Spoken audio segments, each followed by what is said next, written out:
विजु युव और छात्र जनता दल पक्षर बरगढ़ में गुरुत्वपूर्ण बैठक अनुष्ठित हो जाइछि। विजु छात्र जनता दल राज्य सभापति देवीरंजन त्रिपाठी और विजु युव जनता दल राज्य सभापति चांदबाली विधायक बेमुकेश राय जोगदे। बरगढ़ जिला विजु युव और छात्र जनता दल को तृणमूल स्तर में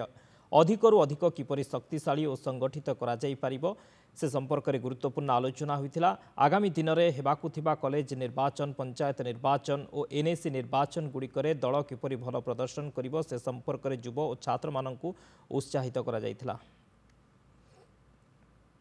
विजु छात्र जनता दल एवं विजु युव जनता दल कर्मी मानकर गोटे बैठक बरगढ़ ठारे हो जाइछि। मुख्य मुख्य आमर लीडर मानक नहीं बैठक होइछि एवं आगामी दिन में विजु युव जनता दल विजु छात्र जनता दल को किपरि भाव में तृणमूल स्तर आहरी संगठित करा जिवो सेथिपई आमे सारा ओडिशा रे सबु लीडर मानक भेटुचु। आगामी दिन में जदि निर्वाचन अनुष्ठित हुए केवल सेतिक नुहे सांप्रतिक परिस्थिति रे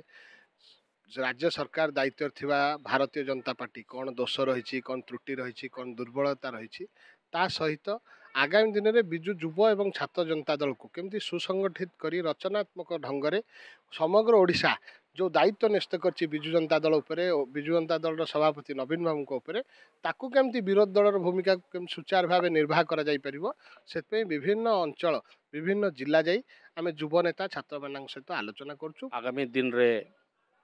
से इलेक्शन ये कॉलेज इलेक्शन हो कि जेन प्रकार सुविधा छात्र मान को छात्री मान को